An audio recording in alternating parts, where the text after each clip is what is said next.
Hey guys, Nike here. Welcome to my updated guide for the Engineer in Dungeons and Fractals. Before I start, I want to specifically address that this guide is not a build guide for raids. Raids are a completely different animal than Dungeons or Fractals, and this guide does not offer any insight into how you should build your Engie for raiding. If and when a raid meta is established, we will definitely revisit the subject and let you guys know what exactly you should be running in raids. But for now, please allow this guide to serve exclusively as what you should build your character for in Dungeons and Fractals. Currently, I am recommending a DPS Condi Engineer in both Dungeons and Fractals, as it has moved past the power-based build in terms of its place in the meta. With the toughness scaling of the higher level Fractals, and the diminished relevance of the vanilla dungeons due to the reward nerf, I cannot in good conscience recommend anyone build a power-based engineer.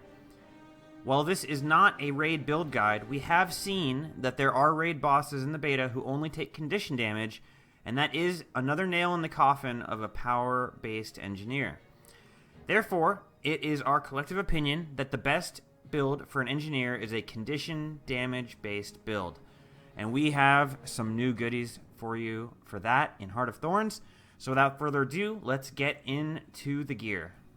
Alright guys, so for gear, in Heart of Thorns, we got a lot of great new toys for the Condition Damage Engineer. On the downside, Condition Duration Food got nerfed from 40% duration to 20% duration. But to compensate for that, there's a new stat set in the game called Vipers that has Condition Duration as a stat on the gear. This will make up for the lost Condition Duration, as well as providing quite a bit of extra power at the small cost of a little bit of condition damage. Overall, our damage will be about the same as before, if not a little better, and with the higher power, Condi Engineer won't feel so helpless in situations where mobs are immune to conditions. Additionally, we got an amazing new rune option that I will discuss. For gear, for trinkets, I recommend Sinister Trinkets, available from Silver Waste. And for back piece, there still is no Sinister back piece, so my recommendation is still Celestial, Rabbit, or Rampagers, whichever you have access to. For armor, I recommend the new Viper's armor, that is power and Condi main stat split with precision and expertise being condition duration secondary stat, with superior rune of the Berserker. Viper's insignias and inscriptions can be farmed in the Auric Basin in about 2 hours of doing event chains, and your existing Sinister or Berserker gear can be converted to it in the Forge. Rune of the Berserker, however, requires unlocking the Warrior Elite specialization to obtain. If you do not have the ability to do this, instead of using 6 Runes of the Berserker, you should use 5 Rune of the Nightmares and 1 Coral Orb until such time as you can unlock the Berserker Rune crafting recipe. The Berserker rune set is quite nice though, and if you are a serious engineer main, I highly recommend working your way towards it. On our pistol set, the first sigil we're going to take is Sigil of Geomancy, and the second sigil is going to be Malice. These are the highest DPS sigils for this build for the Condi Engineer. Please note, however, if you are using the Nightmare runes instead of Berserker, please swap the Malice sigil out for Frailty. Geomancy is very strong, however, it requires you to be in melee range to be used most effectively. If you cannot be in melee range for certain fights, and you know you're going to have to range the boss, Sigil of Earth or Frailty would be your next best choices over Geomancy. So that's it for the gear. A lot of new stuff. We got the new armor and weapon stats, and we got the new rune set. All very cool new stuff for the Condi Engineer. So with that said, let's get into traits. Alright guys, so for traits, nothing much has changed here. We're still going with explosives, firearms, and tools. In explosives, we're going to take Glass Cannon, Short Fuse, and Shrapnel. These traits are all selected to maximize our DPS in a condition damage-based build. In firearms, we're going to take Chemical Rounds, Pinpoint Distribution, and Incendiary Powder. Chemical rounds, you might not be aware, does ignore the 100% condition damage cap by modifying the skill's base durations rather than adding actual condition duration stat to them. So the increased damage from Blowtorch is especially powerful. If you find that you're in a group with poor vulnerability stacking, however, you can switch to Heavy Armor Exploit to assist in overall team DPS. In tools, we're going to take Reactive Lenses, Streamlined Kits, and Adrenal Implant.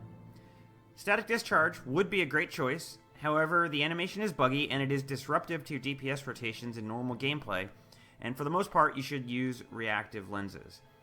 The other two traits are quality of life upgrades, and they make playing the Engineer quite pleasurable by giving us perma-swiftness and giving us lots of dodges.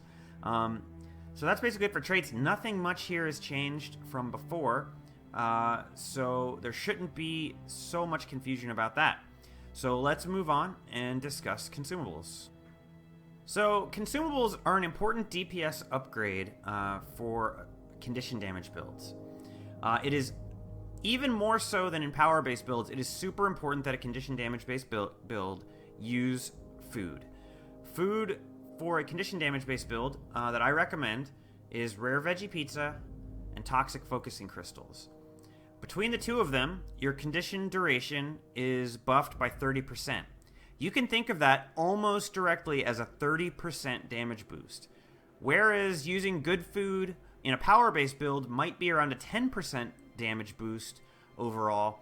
In a Condi build, it's like a 30% damage boost. So it's so super important in condition damage builds that you use good food. The optimal choice, as I said, is Koi Cakes or Rare Veggie Pizzas and Toxic Focusing Crystals. This food is not cheap. However, it is incredibly powerful. However, if you cannot afford this food, I still recommend you use the best food you can, even if it's a bit less effective. A very good budget option is Super Veggie Pizzas, which only lose 2% of the condition duration and 10 condition damage, but they only cost like a silver or two each. Or, alternatively, plates of Fire Flank Steak, which do 100 power, 70 condition damage, and I think there's an alternative version that's 100 condition damage, 70 power. Either of those are great options for you. So make sure whatever you do, you use the food. As you can see, fully buffed, bleeding and burning, almost 95% condition duration when you're using the food. That is a huge, huge boost, and as you can see, the burning on Blowtorch lasts for 14 and a half seconds, 3 stacks. It hits for 17 damage with 17,000 damage with no might. At 25 might and Banner of Strength, you're looking at a single skill on a 15-second cooldown that's going to hit for 20 to 30k. Ultra, ultra powerful, and much of it is made by the food. Highly recommend you guys use at least halfway decent food like Super Veggie Pizzas. So with that said, we will move on to the slot skills. Alright guys, slot skills. Generally speaking, our standard loadout is Healing Turret, Grenade Kit, Bomb Kit, Flamethrower, Mortar Kit. These kits each have powerful condition damage skills associated with them that become part of our DPS rotation. Additionally, it is important to realize that an engineer's role in the group is to provide stealth as needed, so when extra stealth is needed, you can change out one of your skills for Elixir S to give you access to the Tool Belt skill for just that little bit of extra stealth, and immediately switch right back. For the Elite, Mortar Kit is generally superior as it comes with a blast finisher on the Tool Belt. The damage from Orbital Strike isn't really impressive, and it is best left out of a DPS rotation. However, outside of combat, for an on-demand blast finisher, or even inside of combat where blasting a water field is going to save your team's life, Orbital Strike, very good in that regard. So with that said, I'd like to get into the DPS rotation because it's still a very tricky subject for any NG build. Alright guys, DPS rotation for the Condi NG. The Condi NG DPS rotation revolves around the concept of using your very best, most powerful skills on cooldown. That would be Napalm, Firebomb, and Blowtorch. In between those skills, you will want to make use of Shrapnel Grenade, Poison Grenade, Static Shot, Poison Dart Volley, and Concussion Bomb. When all of those skills are on cooldown, the best auto attack that you have is the Grenade Auto Attack Kit. Learning to memorize your cooldowns with any engineer build is tricky and requires significant practice. The best trick to learning it is since you'll be spending most of your time on Grenade Kit, figuring out how the cooldown on Shrapnel Grenade relates to all your other skills. For example, Shrapnel Grenade has a 5-second cooldown, and Firebomb has an 8-second cooldown. That means after every other cast of Shrapnel Grenade, you'll be able to swap to your bomb kit and know that Firebomb is ready to go. Additionally, Blowtorch has a 15-second cooldown. That means every third time you cast Shrapnel Grenade, you'll be able to swap to your pistol and know that your Blowtorch is up. So the big trick is memorizing or counting out, even in your head as you're using them, what cast of Shrapnel Grenade you're on, so that you'll know that your flame skills are off cooldown. So with that said, I'm going to give an example of the Engineer Condition Damage DPS rotation right about now.